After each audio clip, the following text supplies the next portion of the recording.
Takže čaute ľudia, minulo sme hodnotili už farby, všetko skoro. Ovocie, jedla, nezdravé, zdravé, teraz ideme iba zdravé.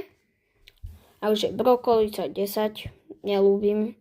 Šalát 5, tak ako tak ľúbim. Rajčina 9, to vôbec nelúbim, a kečup ľúbim. Paprika 6, to je v pohode paprika. Kukurica je 2 u mňa. Som zabudol, jak sa volá, ale 8, to tiež moc nelúbim. Mrkvička 7. Cibula 3, tu ľúbim.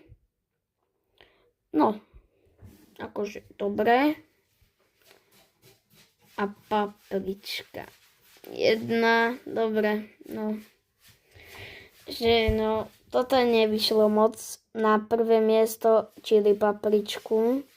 Na 4. sme dali ten zemiak, no ale toto. Ja by som tam prehodil, že na 10 by išla to fialová vec, neviem, bakažlan, alebo jak sa to hovorí, ja viem, čo to je. Potom by tá čili paprička išla, neviem kam, na 10, na 9. No ale vidíme sa u ďalšieho videa, čaute.